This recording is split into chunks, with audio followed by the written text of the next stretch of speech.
Okay. Whew.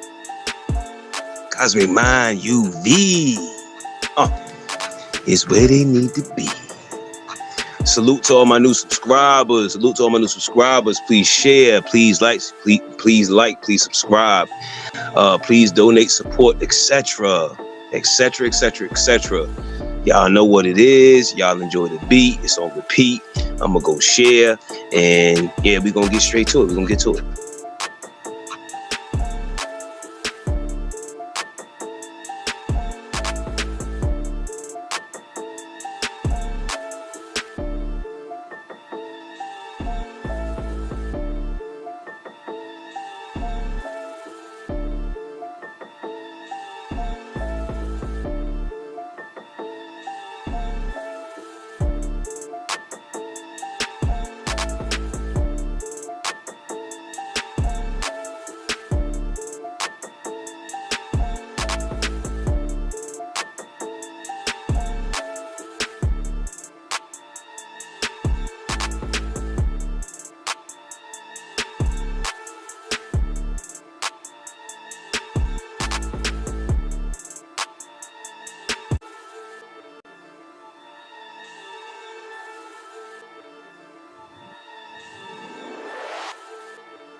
We're gonna be as brief as possible. All right, China has been at the forefront of integrating electric transportation solutions, particularly in the realm of public buses, and continues to make significant advancements in this sector. Electric buses, BYDs, B series. BYD, a leading Chinese electric vehicle manufacturer, introduced the B series of battery electric buses in 2020. These buses, powered by BYD's lithium iron phosphate blade batteries, come in various configurations, including single deck, double deck, and articulated models. They have been deployed in numerous Chinese cities such as Jinan, Shanghai, etc., and have also found markets overseas, including Hong Kong, Japan, Indonesia, Singapore, and several European countries. Yutong's electric buses. Yutong, another prominent Chinese bus manufacturer, offers a range of electric buses like the E9L, E10, and E12 models.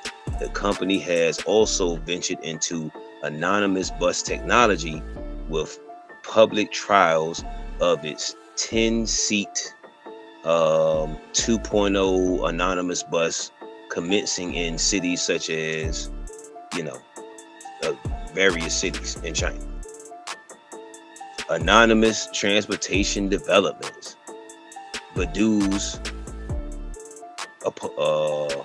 Polong, in collaboration with King Long, Baidu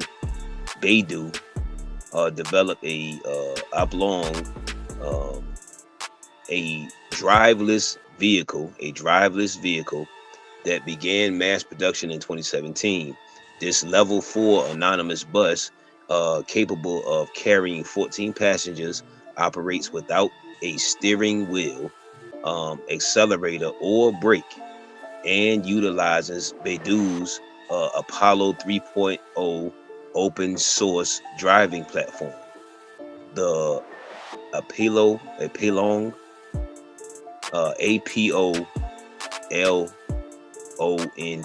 Apolong, has been deployed in cities like Beijing, etc. Beijing's autonomous vehicle regulations. In December 2024, Beijing unveiled new regulations to promote autonomous driving technology, allowing driverless public buses and taxis. Set to take effect on April 1st, these regulations permit autonomous vehicles that pass safety assessments to apply for road trials, aiming to enhance infrastructure for intelligent road systems supporting various transportation modes. Other notable developments. CATL's battery swapping expansion. Contemporary Pyrex technology, China's largest battery maker for electric vehicles, announced plans to expand battery swapping stations, starting with 1,000 stations next year. CATL aims for a total of 10,000 stations eventually, facilitating quick battery replacements for EV drivers and addressing charging time concerns. Flying cars incentive. I told you we get the Jetsons, man. We may as well say we going. Look, Futurama meets the Jetsons. You know what I mean? Merge that shit together. China plans to introduce 100,000 flying cars in its cities within 6 years. Within 6 years, they are now, yeah. Why this place over here is working so hard to stay obsolete. This shit over here is just moving at warp speed.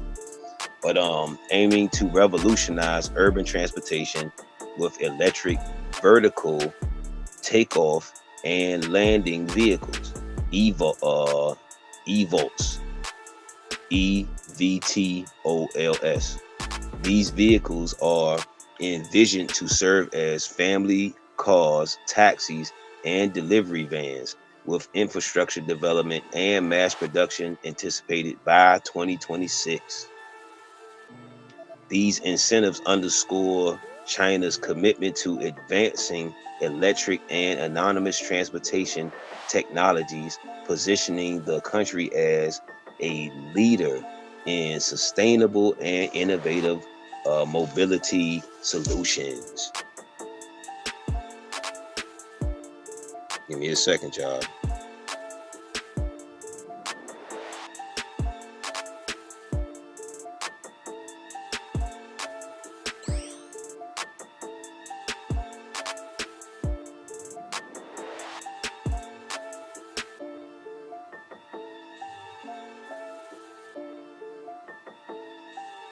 All right, let's go back. I gotta go back up real quick, y'all. Scroll back up.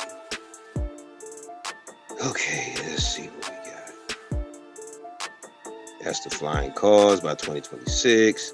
Okay, China is increasingly adopting dark factories. I'm pretty sure people saw that with the AI and the dark factories or whatever have you with the lights off.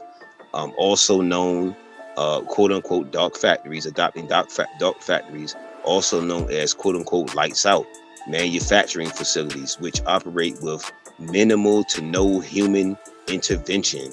These facilities utilize advanced robotics, artificial intelligence, AI, and Internet of Things, IoT technologies to maintain continuous, efficient production without the need for lighting or human presence. Key examples of dark factories in China: Foxconn's, Fox, FOXCONNS, lights off factories. Foxconn and Industrial Internet, FII, parentheses, has implemented fully automated manufacturing processes in its facilities, specializing in producing electric equipment components such as smartphones. This factory employs industrial robots connected to a private network, achieving near real-time control with latency below 100 milliseconds. The automation has led to a 30% increase in production efficiency and annual energy savings of approximately in US 1.6 million. Expansion to other regions beyond Shenzhen. Foxconn has extended its dark factory operations to locations in Taiwan, Mexico, showcasing the scalability of AI-driven manufacturing across different regions. Advantages of dark factories: continuous operation. These facilities can run 24/7, significantly boosting productivity and efficiency. Cost reduction: minimizing human labor decreases operational costs, including wages and benefits. Enhanced safety: robots can perform hazardous tasks, reducing workplace injuries. So people over here really need to really be, I'm telling y'all, they're showing AI, you really need to really consider this, fam, especially if you're a factory worker or whatever, production line worker or whatever. Challenges and considerations: job displacement. The rise of automation may lead to workplace reductions, particularly affecting less educated workers. Many displaced workers are transitioning to lower paying service sector jobs, technical reliability, dependence on sophisticated systems, necessities regular maintenance to prevent production halts. China's commitment to advancing dark factory technologies underscores its strategic focus on enhancing manufacturing efficiently and maintaining global competitiveness. However, addressing the socio-economical impacts such as workplace displacement remains a critical consideration. China has recently unveiled several advanced aviation projects reflecting its commitment to enhancing both military and civilian aerospace capabilities. Chengdu J-36 on December 26, 2024, Chengdu Aircraft Corporation conducted a public flight of a prototype aircraft tentatively named the J-36. This tailless flying wing design is believed to be either a sixth-generation fighter prototype or a regional bomber, showcasing China's advancement in stealth and unmanned technology. Shenyang J-35. The Shenyang J-35, developed by Shenyang Aircraft Corporation, is a fifth generation stealth combat aircraft with both land-based and carrier-based variants. Officially debuted at the 2024 China International Aviation and Aerospace Exhibition. The J-35 positions China alongside the United States as the only countries deploying two types of stealth fighters. Quote-unquote Monkey King supersonic drone. China has introduced the quote-unquote Monkey King, a supersonic drone designed by Ling Kong Technology, measuring 7 meters in length, and widening up to 1.5 tons. It utilizes two detonation engines to achieve speeds up to Mach 4 at altitudes of 12.4 miles. A test flight is scheduled for next year with aspirations to develop a passenger aircraft based on this technology by 2030, potentially traveling at twice the speed of the Concorde. Nuclear-powered aircraft carrier. China is constructing a nuclear-powered aircraft carrier identified as the Type 004 at the Dalian shipyard in Providence, equipped with 4 catapults and comparable to the U.S. Navy's USS Gerald Ford. This development underscores China's expanding naval capacities amid geopolitical tensions, particularly concerning Taiwan. These developments highlight China's strategic focus on advancing its aerospace and defense sectors, aiming to bolster both military strength and technological innovation. All right. Okay, let's see.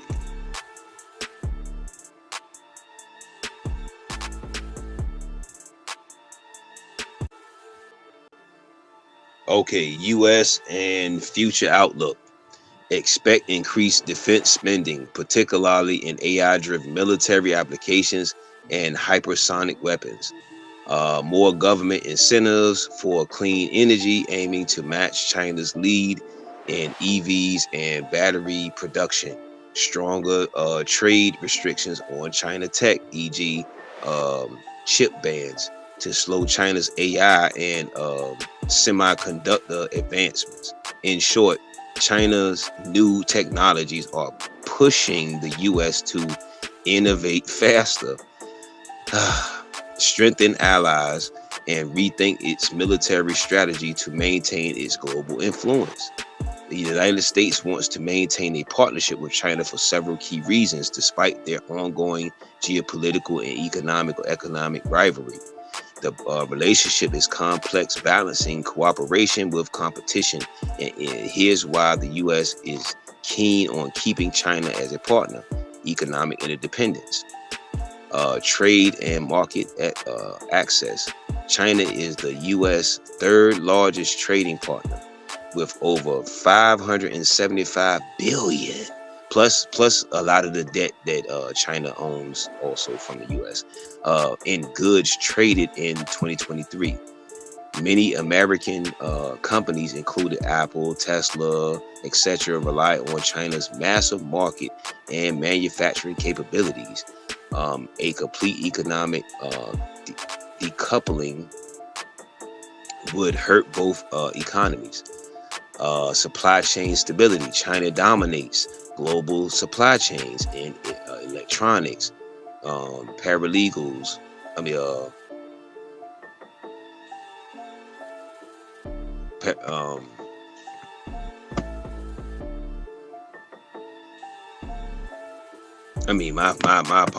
My apologies, y'all. Pharmaceuticals and rare earth minerals, which the U.S. needs for industries like electric vehicles, semiconductors, and defense. Cutting ties too abruptly could disrupt the U.S. economy. So basically, what he's saying is they depend on them so much for so much, They basically got the upper hand. Global financial and economic stability. China holds what? Here we go. China holds U.S. debt. China owns over 800 billion in U.S. Treasury bonds, helping finance the U.S. government. If China dumped these bonds, which means the BRICS, it could destabilize the dollar and raise borrowing costs for the U.S., preventing a global recession. Since China is the world's second largest economy,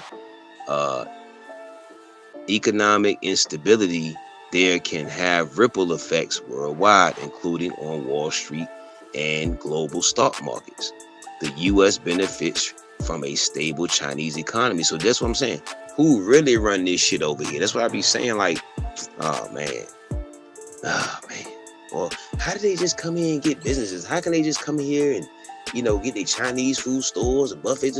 Yeah, because goddamn, China has the upper hand. They've been having the upper hand for a minute. You know what I'm saying? Climate and global challenges.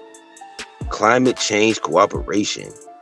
As the two largest carbon emitters, the U.S. and China need to work together on renewable energy, electric vehicles, and emissions reduction to tackle global warming.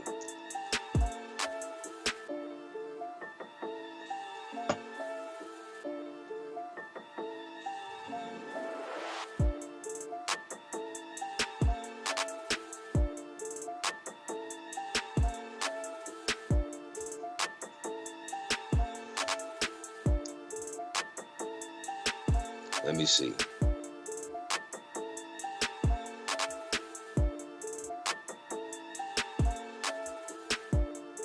So when most people that's on lower levels or beginner levels of this political thing, and they be acting like, oh, we don't like China, man, they are partners with China, fam. Like China, they owe China so much money and everything. You know what I mean? So Man, yeah, man. And they're the biggest, largest producers of all of the products, majority of the products these motherfuckers need over here. Geopolitical strategy: avoiding a Cold War or military conflict. While the U.S. competes with China militarily, keeping diplomatic channels open reduces the risk of incidental war over Taiwan, the South China Sea, or other flashpoints. Managing other global issues. The U.S. needs China's cooperation on North Korea, Iran, and global terrorism. Even during tensions, both countries benefit from working together on international security concerns. U.S. So this is what I'm saying. They really don't like each other, but it's like, I guess I have to put up with these motherfuckers a little longer type shit. But again, once the BRICS get going, man, once the BRICS is fully going or whatever have you, what will they need the U.S. those bonds and shit for? Those basically fiat notes. You see what I'm saying? What would they need them for?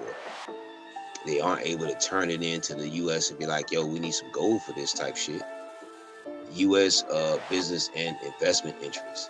American corporations profit in China. U.S. companies like Starbucks, Nike, and General Motors earn billions from the Chinese market.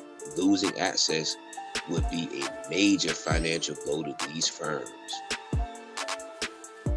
That's why I be telling you all these fellas buying these crazy expensive ass sneakers and shit, and man, these shits get made right in China or Bahrain or some goddamn way. You know what I mean? For fucking $15, $20 or some shit. You know what I mean? The sneaker shell, the Jordans and all that shit. You know what I mean? They get mass produced over there for the nothing. They mark that shit up by 400 or 500 goddamn percent. But I mean, salute to people that sneakerheads and buying them shits like crazy. Chinese investment in the United States. China has invested heavily in U.S. real estate, tech, and manufacturing. These investments help create jobs and economic growth. So not only do the United States own the United States debt, a large amount of it. They are investing in these motherfuckers, and the U.S. is allowing them to get land and allowing them to create jobs for the people who, quote unquote, over here. So this is why these other groups looking at other people like, you don't get the fuck out the way. This ain't no land of the free, home of no brave, man. You don't get the fuck out the way, man. We've been doing deals with this fucking place for the longest time, man. You know what I mean?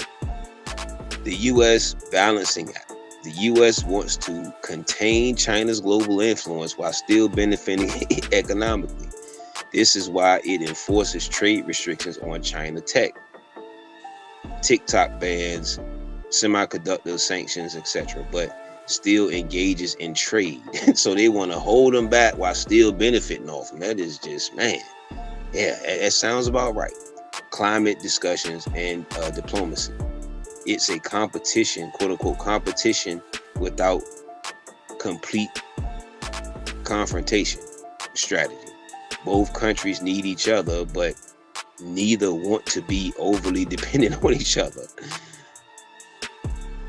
For the U.S. to become self-sufficient without heavily reliance on China, it would need to address major economic, technological, and geopolitical challenges. Right now, the U.S. is working towards greater independence, but full sustainability would require major shifts in several areas. 1, manufacturing and supply chains. A work in progress. China dominates global supply chains for electronics. We know everything, you know what I mean? The rare earth minerals, you know what I'm saying? The crystals and all that. The U.S. is, quote unquote, trying to, quote unquote, restore manufacturing, but it will take years to fully replace China's role. I mean, how you gonna allow so much, man? This is so fucking stupid as fuck.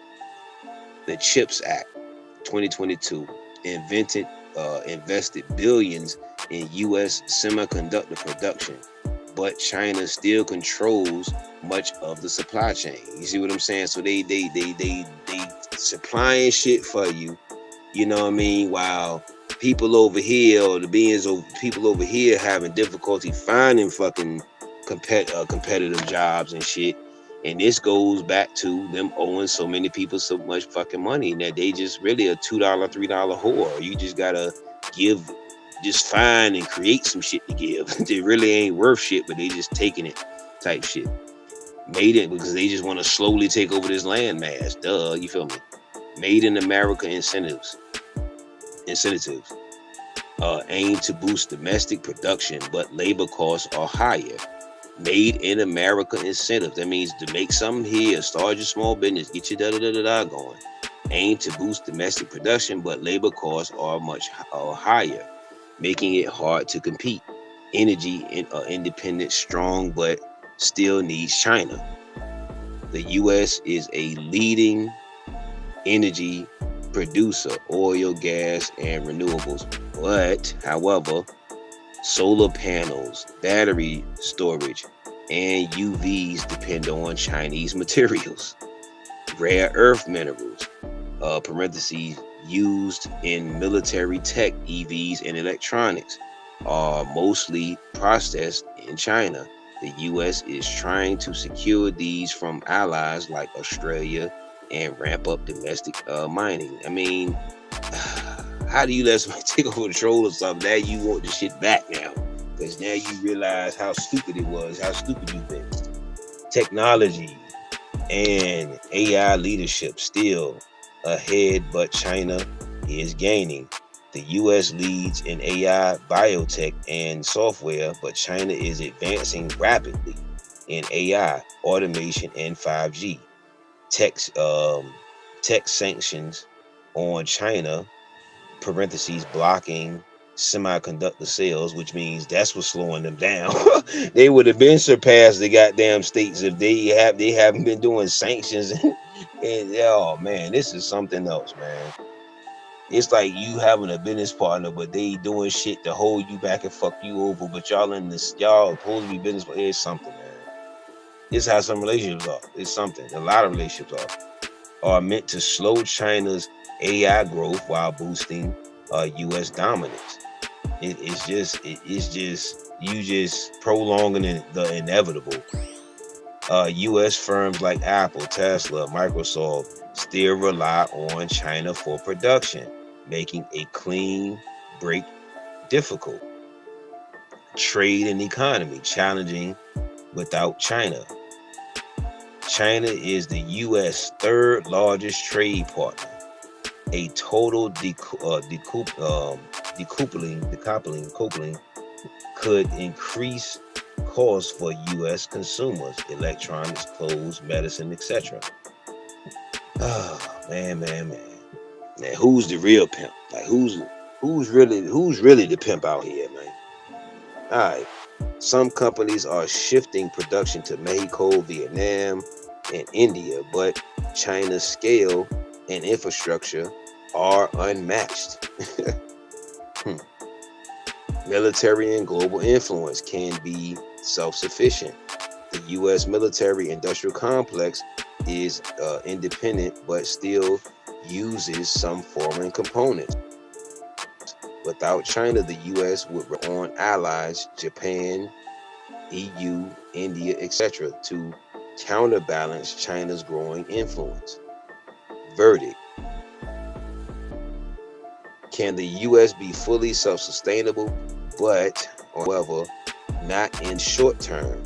It would take decades. That's why I was specifying when I did that national debt, and it's just like, man, to rebuild domestic supply chains and reduce reliance on China. They know that. China know that shit. That's why they kept just like, oh, you gonna just keep getting yourself more and more debt, okay? And then you gonna create debt slaves and shit. And you know what I'm saying? It's something, man.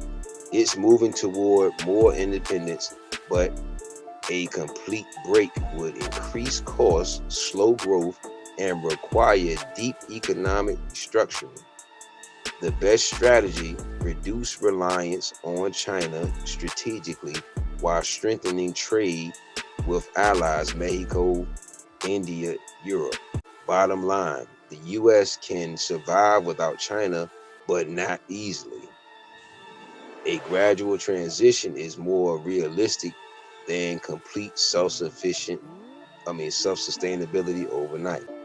The US and China are the world's two largest powers, competing across economics, military technology, and global influence. While the US still leads in many areas because they sanctioning them. They're slowing them down. That's why.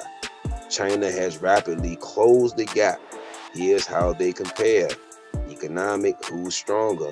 United States GDP 2024, 26.9 trillion, parentheses, largest in the world. That's the okay. 17.7 trillion, second largest but growing. Manufacturing on the US side, strong but outsources heavily to China.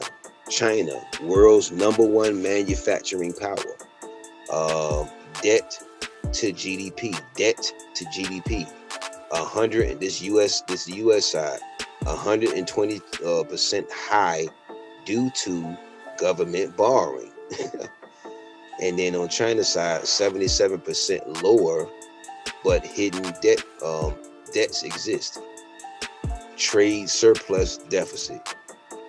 Deficit 1 trillion, buys more than it exports. That's the US. It buys more than it exports. It buys more than it exports. That's the US. On the China side, is surplus is plus 850 billion. Exports more than it buys. It exports more than it buys.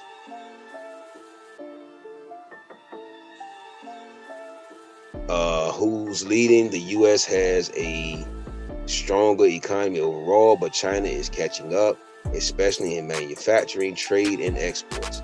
Military power: who wins? Defense budget, 886 billion, biggest in the world. That's the US.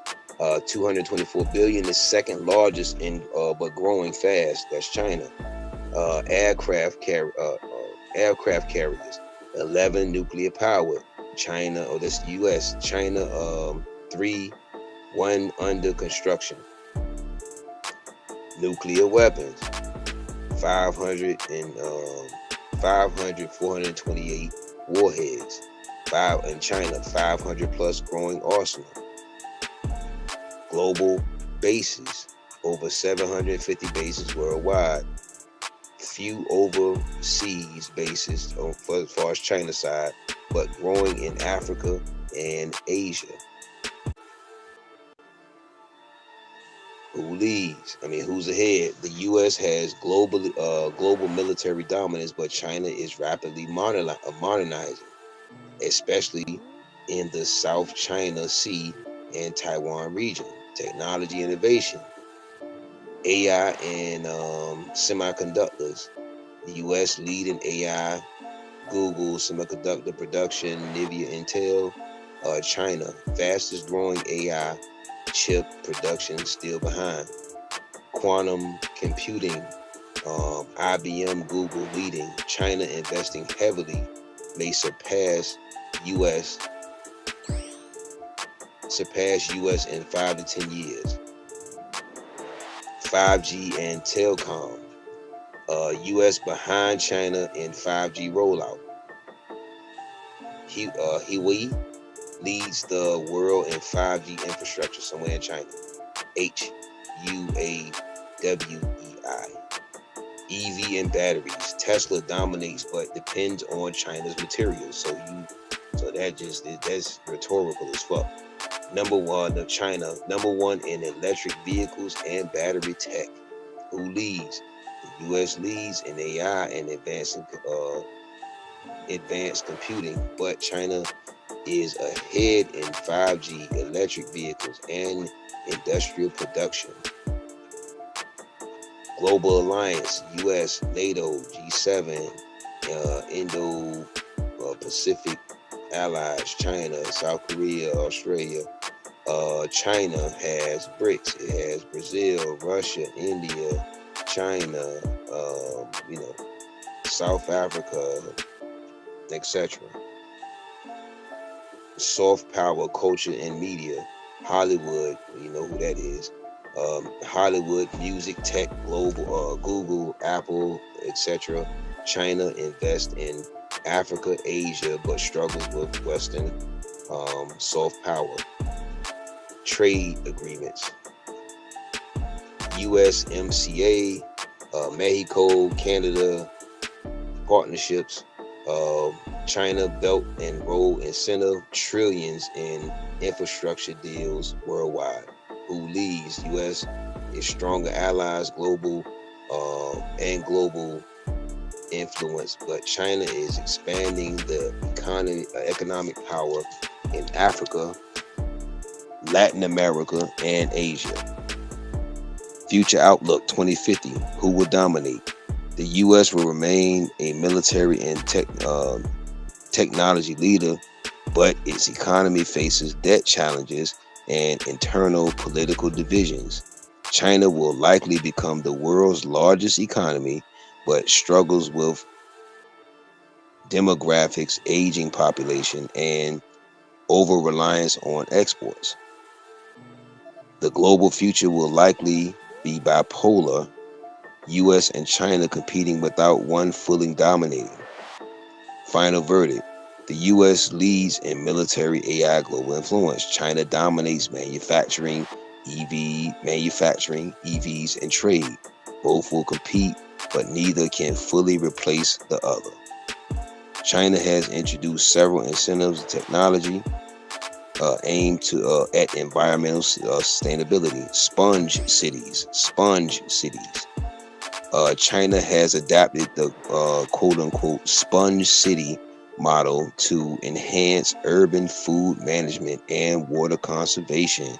This approach emphasizes the use of green infrastructure such as urban parks, gardens, wetlands, and pavements, permeable pavements to absorb and reuse rainwater. By integrating these natural elements, sponge cities aim to reduce urban flooding. Sponge cities, isn't that interesting? So no flooding, isn't that something?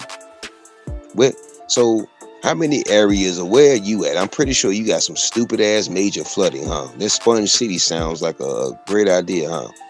Improve water quality. Oh, improve water quality. Couldn't we use that shit over here? And mitigate the urban heat island effect. This strategy not only addresses water-related challenges, but also promotes biodiversity and ecological balance within urban areas. Sand plus solar desertification. In efforts to combat desertification, China has been installing solar farms in desert regions. This quote-unquote sand plus solar strategy serves dual purposes, generating renewable energy and stabilizing the desert landscape. The shade from solar panels reduce soil temperatures and wind speeds at ground level, creating favorable conditions for vegetation growth beneath them. This approach not only contributes to China's renewable energy capacity, but also aids in restoring degraded lands, improving air quality, and supporting local ecosystems. Green hydrogen production. Sinopec, one of China's leading energy companies, has initiated projects to produce green hydrogen using renewable energy sources. In 2023, Sinopec constructed its first solar-powered green hydrogen facility, aiming to produce 20,000 tons annually. Green hydrogen serves as a clean fuel alternative, emitting only water vapor when used, thereby reducing greenhouse gas emissions. This incentive aligns with global efforts to transition towards sustainable energy solutions and reduce reliance on fossil fuels. Advanced electric vehicle platforms, EV, contemporary Amperex technology, the world's largest EV battery manufacturer, has developed a new EV chassis named Panshi or Bedrock.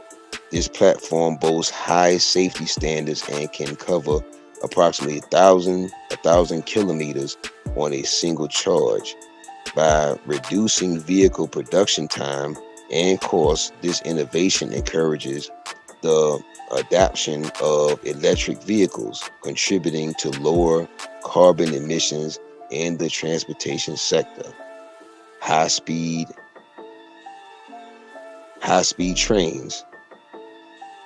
China is advancing the development of high-speed maglev trains capable of reaching speeds of 621 miles per hour, utilizing superconducting magnets in low vacuum tubes. These trains aim to provide faster, more energy efficient, and environmentally friendly transportation options compared to traditional rail or air travel. Now over here they still got trains that barely can make it and barely be moving. So they need to get China's old trains, and that'll be new over here. And the reduced friction and increased speed can lead to decreased reliance on fossil fuel powered transportation, thereby lowering overall carbon emissions. These innovations demonstrate China's commitment to integrating technology with environmental sustainability, addressing challenges such as urban flooding, desertification, carbon emissions, and sustainable transportation. All right, y'all. This has been another great show. We're going to be back with another one. Hope you tune in for that one. Peace and abundance.